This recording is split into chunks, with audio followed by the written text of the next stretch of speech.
From the All Indiana Podcast Network. The All Indiana Podcast Network. This is the News 8 Daily 8. Now all the latest news. Kylie Conway has all the news you need to know. And more. Please stand by. This episode of News 8 Daily 8 is presented by Downtown Indy. Now, here's Wish TV's Kylie Conway. Hi, this is Kylie Conway, and this is the News 8 Daily 8 for Monday, October 19th. A very soggy start to the work week. It's going to stay pretty cloudy today with spotty showers into this afternoon. It'll be cooler, too, with highs staying in the lower 50s. Family and friends are grieving the loss of an IU student and Carmel High School graduate. Schuyler Bradley was shot and killed Friday night. Hundreds of people gathered on IU's campus last night to remember Bradley. It was during a candlelight vigil. 19-year-old Bradley was shot and killed on Friday in Tuscaloosa, Alabama. His fraternity brothers say he was trying to break up an argument that escalated. The news has shocked students at IU. Dozens of them gathered at the Acacia fraternity on Sunday, where Bradley was a member there to honor his life. Bradley's family describes him as a loving and loyal man, brother and son. He was a sophomore at IU, set to graduate in 2023. He did also graduate from Carmel High, where he also played football. Loved ones say Bradley was there for anyone who needed him and was a bright light in the world. Last night, his mother even spoke to the crowd through heartbreak. We have more of that on our website, but police in Alabama arrested a man for the shooting. They say 22-year-old Zachary Profizik is being charged with his murder. IU says the school's thoughts are with the family after this terribly tragic circumstance. They're also providing counseling to students who knew Bradley. And more students do return to the classroom today at Indianapolis Public Schools. This is the final phase of the reopening plan. Students in 4th through 12th grade return today, but grades 7th through 12th grade will stay on a hybrid schedule. They will only be in the classroom 2 days a week and remote for the other 3.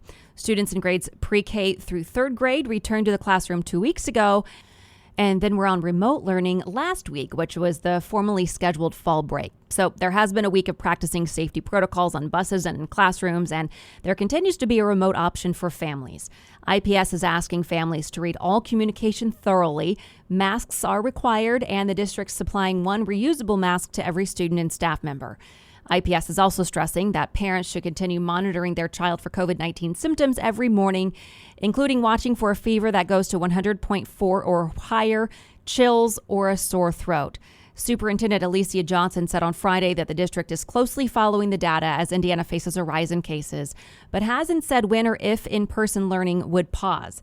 IPS will provide a State of the District update that will be held virtually October 28th. You can watch that on wishtv.com.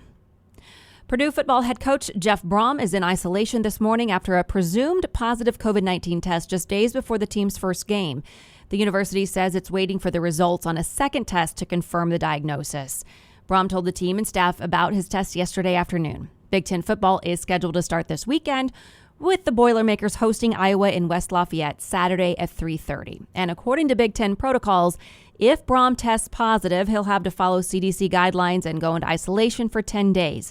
He can return after that period if he's been symptom-free for 24 hours. The earliest athletes can return to competition is 21 days after a positive test.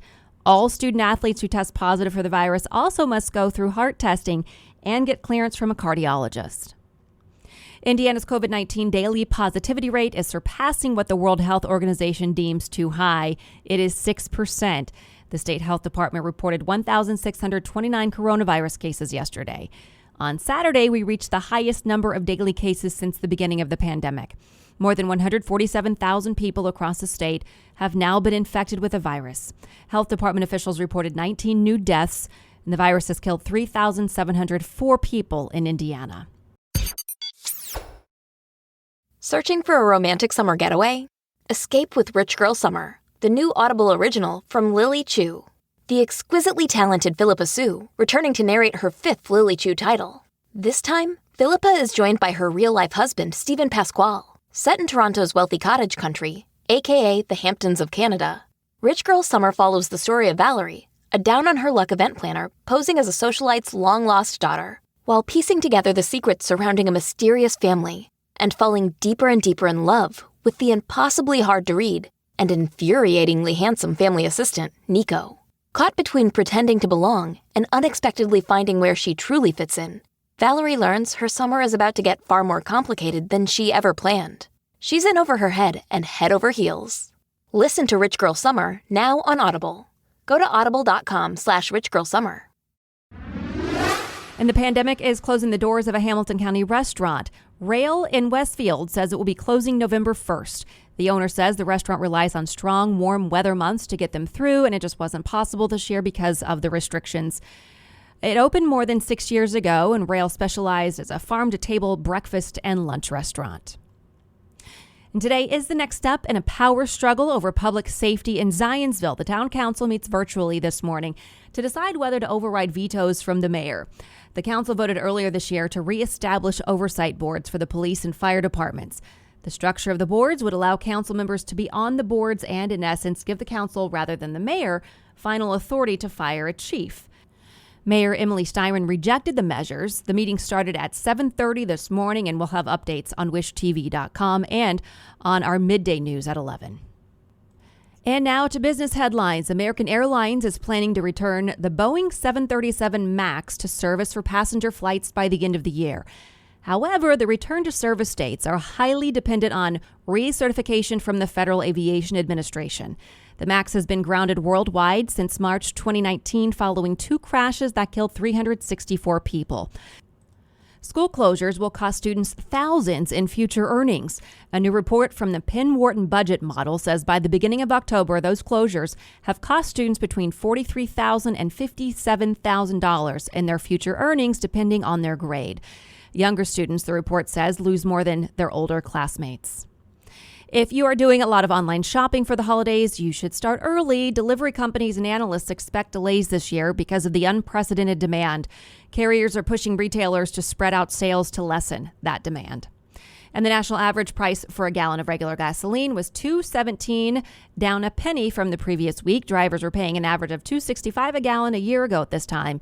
Analysts say gas prices are decreasing nationally as demand slows due to fewer road trips being taken in the fall. AAA says the current average in central Indiana is just over $2 a gallon. And the start of a special event aimed to help businesses survive the pandemic. The Indiana Chamber of Commerce is hosting 2 days of virtual workshops called the Workforce Summit. 2 of today's discussions will offer post-pandemic strategies. The summit's other topics include hiring, talent development, and social justice considerations. And tomorrow, the Chamber will unveil the results of its annual statewide workforce survey. Negotiators from the Senate, House, and White House are on the clock. House Speaker Nancy Pelosi has set a deadline for the end of the day tomorrow to reach a deal on a coronavirus stimulus and relief bill. Pelosi says if it doesn't happen by Tuesday, it will not happen by Election Day. She says there were negotiations on Capitol Hill over the weekend, but as of yet, no deal. Pelosi says the House and White House had a deal in principle last week, but she says the Trump administration has since changed much of the language on testing and tracing. In the Senate, Majority Leader Mitch McConnell plans votes this week on a standalone bill to further fund the Paycheck Protection Program. Democrats want a larger all-encompassing bill. The major party candidates for president campaigned in states they are trying to flip in the election. Yesterday, President Trump stopped in Nevada. That state last swung for a Republican president in 2004. Biden went to North Carolina. A Democrat hasn't won in the presidential race there since 2008. Kamala Harris will return to the campaign trail today after 2 staffers had tested positive for the coronavirus. President Trump will head to Arizona today. And the Colts now get a week to rest with the bye week after a victory that did not come easily. It looked bleak early on. A Bengals bull rush put Cincinnati up 21 points barely into the second quarter. The Colts struck back quickly and put up 21 of their own before the half. Then early in the fourth, the Colts finally grabbed their first lead on a diving catch from Jack Doyle. Cincinnati's last gasp ends in a Colts interception by Julian Blackmon. Final 31-27, putting the Colts 4-2 on the season. This has been your News 8 Daily 8 for Wish TV. I'm Kylie Conway. Online at wishtv.com and follow us on Facebook when you search Wish TV. This episode of News 8 Daily 8 is presented by Downtown Indy. Check out more podcasts from the All Indiana Podcast Network now at allindianapodcastnetwork.com. allindianapodcastnetwork.com.